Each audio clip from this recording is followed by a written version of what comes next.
వాస్తుబలం ప్రేక్షకులకు స్వాగతం. నేను మీ కిషన్ పటేల్. ఈరోజు మనము మన సబ్స్క్రైబర్లు అడుగుతున్నటువంటి ప్రశ్నకు సమాధానంగా అద్దె ఇంటికి వాస్తు అవసరమా అనే అంశాన్ని ఇప్పుడు మనం తెలుసుకుందాము. వాస్తు అనే విషయాన్ని మనము ఎక్కువగా సొంతంగా ఇల్లు కట్టుకునేటప్పుడు, కొత్తగా ఇల్లు కట్టుకునేటప్పుడు మన సొంత ఇంటి కోసం జాగ్రత్తలు తీసుకుంటుంటాము. కానీ అద్దె ఇంట్లోకి వెళ్ళేటప్పుడు మాత్రానికి అవి ఎక్కువగా పాటించము. ఎందుకంటే మన అవసరానికి అప్పుడు అది దొరుకుతున్న అద్దె ఇల్లు కాబట్టి మన అవసరం కొలది వెళ్ళి ఆ అద్దె ఇంట్లో కొంతకాలం ఉండి మన పనులు అక్కడ అయిపోయిన తర్వాత, లేదా మన ఉద్యోగం అక్కడ అయిపోయిన తర్వాత అక్కడ నుంచి ట్రాన్స్ఫర్ అయ్యో, లేకపోతే అక్కడ పని అయిపోయిందనో మళ్ళీ ఇంకో దగ్గరికి మారేటప్పుడు, లేదా మన సొంత ఇంటికి వచ్చేటప్పుడు ఆ అద్దె ఇల్లుని వదిలిపెట్టి బయటికి వెళ్ళిపోతుంటాం. అయితే అసలు అద్దె ఇంటికి వాస్తు చూడాలా? అద్దె ఇంటి వాస్తు అద్దెకు ఉంటున్న వ్యక్తికి ప్రభావాన్ని చూపిస్తుందా అనే అంశాన్ని మన సబ్స్క్రైబర్లు అడుగుతున్నారు ఎప్పటి నుంచో. ఇప్పుడు అవకాశం వచ్చింది చెప్పడానికి, కాబట్టి మాట్లాడుకుందాము.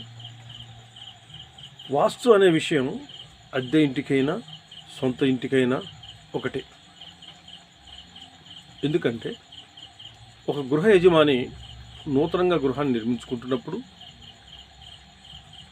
అతని యొక్క నామనక్షత్రాన్ని బట్టి, జన్మ నక్షత్రాన్ని బట్టి వర్గు కట్టుకుని, ఆ వర్గు ప్రకారం అతనికి ఏ సింహద్వారం అయితే పనిచేస్తుందో ఆ సింహద్వారాన్ని పెట్టుకోమని తెలియజేస్తూ,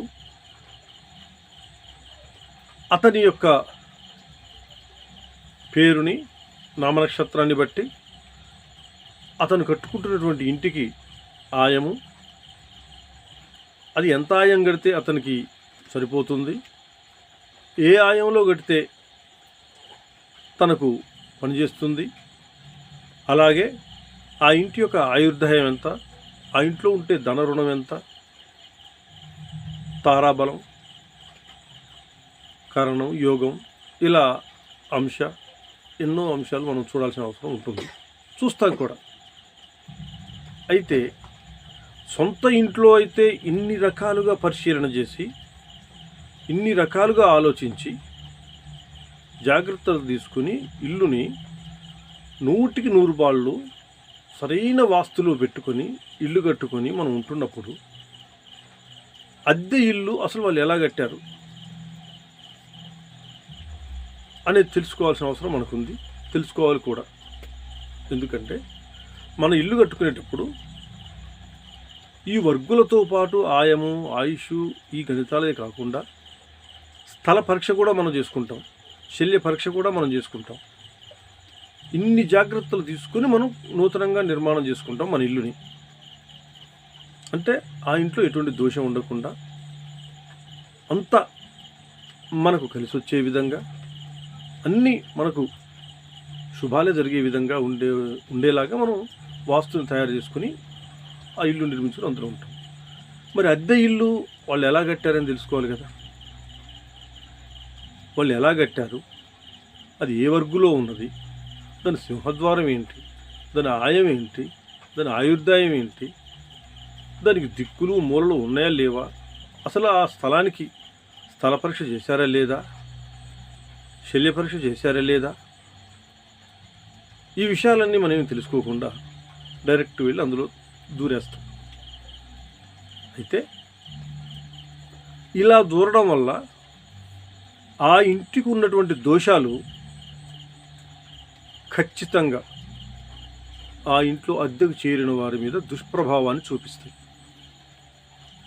ఇది నిజం, 100% కరెక్ట్. ఎందుకంటే నేను చాలా ఇల్లు చూసి వచ్చాను. వెళ్తుంటాం కదా ఫీల్డ్ మీద విజిట్కి వెళ్ళినప్పుడు, ఎప్పుడో కట్టుకుని ఉంటారు వాళ్ళు ఇల్లు. ఎప్పుడు అంటే ఏదో పురాతన ఇల్లేం కాదు, 10 ఏళ్ళ క్రితం, 20 ఏళ్ళ క్రితం, 50 ఏళ్ళ క్రితం ఇలా కట్టుకున్న ఇల్లే నేను చూసి వచ్చా. కానీ ఆ కట్టుకున్న వాళ్ళు అందులో ఉండరు, వేరే చోట వాళ్ళకి వేరే ఇళ్ళు ఉంటాయి. ఇప్పుడు సిటీలలో, పెద్ద పెద్ద పట్టణాల్లో, నగరాల్లో, సిటీలలో 2, 3, 4, 5 ఇళ్ళు ఉంటాయి వాళ్ళకి. వాళ్ళు ఏదో ఒక ఇంట్లో మాత్రం ఉంటుంటారు, మిగతా ఇళ్లను అద్దెలకు ఇస్తుంటారు. అలా అద్దెలకు ఉంటున్నటువంటి ఇళ్లకు నేను వెళ్ళి చూసా. ఆ ఇల్లు యొక్క పరిస్థితి చూసుకొని, ఆ ఇంటి యొక్క ఆయగణితం వేసి చూస్తే, ఆ ఇల్లు కట్టి 25 సంవత్సరాలు అవుతుంది. ఆ ఇంటికి ఆయుష్ కేవలం 7 సంవత్సరాలు మాత్రమే ఉంది. అప్పుడు ఇల్లు కట్టినప్పుడు వాళ్ళు పెట్టుకున్నటువంటి వాస్తులో దానికి కేవలం 7 సంవత్సరాలు మాత్రమే ఉన్నది. ఇప్పటికది 25 సంవత్సరాలు ఆ ఇల్లు కట్టి. అయితే ఆ ఇంట్లో ఆయుష్ ఉన్నట్ట లేనట్ట? 7 సంవత్సరాలు మాత్రమే ఉన్న ఇంట్లో ఇప్పటికి 25 సంవత్సరాలు అయిందంటే 25 సంవత్సరాల్లో 7 సంవత్సరాలు తీసేస్తే మిగిలిన సంవత్సరాలన్నీ ఆయుష్ లేనట్టే కదా.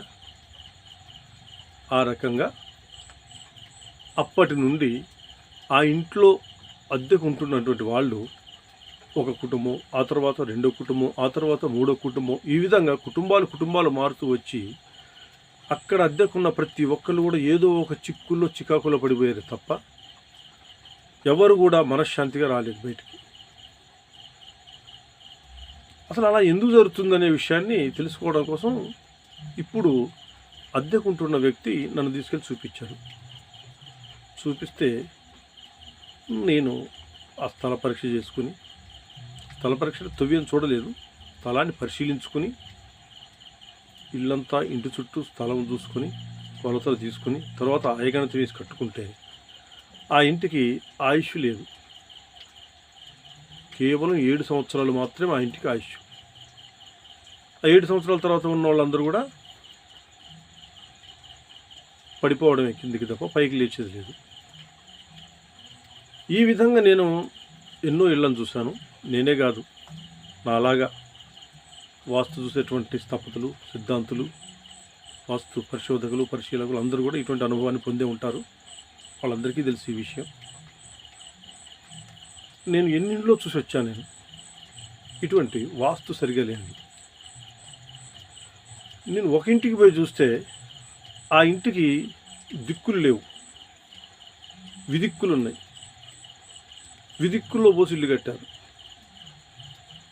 అలా ఎందుకు చేశారంటే అది సిటీ, వాళ్ళు ఆ ఇంట్లో ఉండరు, వాళ్ళు వేరే చోట ఉంటారు. మరి ఈ స్థలం ఏం చేయాలి వాళ్ళు? ఇప్పుడు మనం వాస్తుశాస్త్ర ప్రకారం మనం చెప్పుకుంటున్నటువంటి వీడియోలు మీరు చూస్తున్నారు కదా, ఈ ప్రకారంగా ఆ స్థలం లేదు. వాస్తుకు తగినట్టుగా దిక్కులు మూలలతోటి సక్రమంగా ఆ భూమి లేదు. కానీ ఆ భూమిలో నేను డబ్బు సంపాదించుకోవాలి. సిటీలో వదిలిపెట్టరు కదా, సక్రమంగా భూమి లేదని, మూలలు ఉన్నాయని, తోకలు ఉన్నాయని, ఈకలు ఉన్నాయని దాన్ని వదిలిపెట్టరు. ఏ మూలైనా దాంట్లో పెట్టి కట్టేస్తారు. ఆ విధంగా వీళ్ళు ఏం చేస్తారు, మూలను బట్టి ఇల్లు కట్టేసుకుంటారు.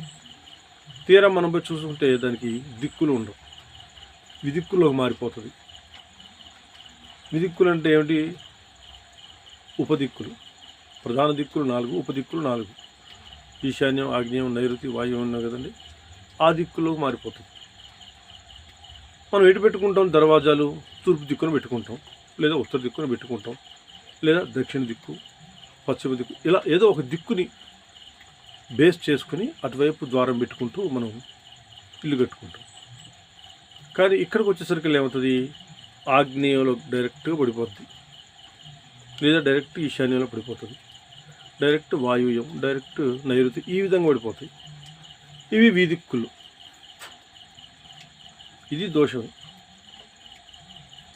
అంతేకాకుండా మనం చెప్పుకుంటున్నటువంటి వాస్తులో తూర్పు, ఉత్తరం అనేవి ఎప్పుడు పల్లంగా ఉండాలని, నైరుతి అనేది ఎత్తుగా ఉండాలని, పశ్చిమం కూడా కొంచెం ఎత్తు ఉండాలి, దక్షిణం కూడా కొంచెం ఎత్తు ఉండాలి, అన్నిటికంటే ఎత్తుగా నైరుతి ఉండాలని ఇలా చెప్పుకుంటూ ఉంటాం. కానీ అదే సిటీల్లోకి వెళ్తే పట్టణాల్లో అలా ఉండడానికి వీలు పడదు. ఎందుకంటే వాళ్ళకి ఏ బజార్ ఎటు నుంచి వస్తుందో, ఏ రోడ్డు ఎటు నుంచి వస్తుందో ఆ రోడ్డుని బట్టి, ఆ బజార్ని బట్టి డబ్బిమని కట్టేస్తారు. దాన్ని అద్దెలకు ఇచ్చుకుంటూ పోతుంటారు. ఆ ఇంట్లో ఎవరైతే కాపురం చేస్తుంటారో వాళ్ళు ఆ దోషాన్ని అనుభవించాల్సి వస్తుంది. కాబట్టి మీరందరూ గమనించండి, అద్దె ఇంటికి కూడా వాస్తు అవసరమే. అద్దె ఇల్లు సక్రమంగా సరైన వాస్తులో ఉంటే ఆ ఇంట్లో అద్దెకు దిగినటువంటి కుటుంబము చక్కగా పైకి వస్తుంది. అలా కాకుండా వాస్తు చూడకుండా దోషాలతో కట్టుకున్నటువంటి ఇల్లు అయినట్టయితే అటువంటి అద్దె ఇంట్లో చేరి కుటుంబాలు చెడిపోవడం సరైన పద్ధతి కాదు. కాబట్టి ప్రియమైన మన సబ్స్క్రైబర్లందరికీ మరొకసారి నేను నమస్కరించి చెప్తున్నాను. అద్దె ఇంట్లో చేరేటప్పుడు తప్పకుండా ఆ ఇంటి ఆయం ఏమిటి, ఆ ఇంటి ఆయుష్ ఏమిటి, అది ఎవరి పేరు బలంతో తీసుకుని కట్టుకున్నారు, దాని దిక్కులు మూలలు ఎలాగున్నాయి అనేటువంటిది పరిశీలన చేసుకొని తెలుసుకొని అందులో దిగి మీరు సుఖంగా సౌఖ్యంగా జీవించాలని కోరుకుంటూ సర్వేజన సుఖినో భవంతు. శుభం.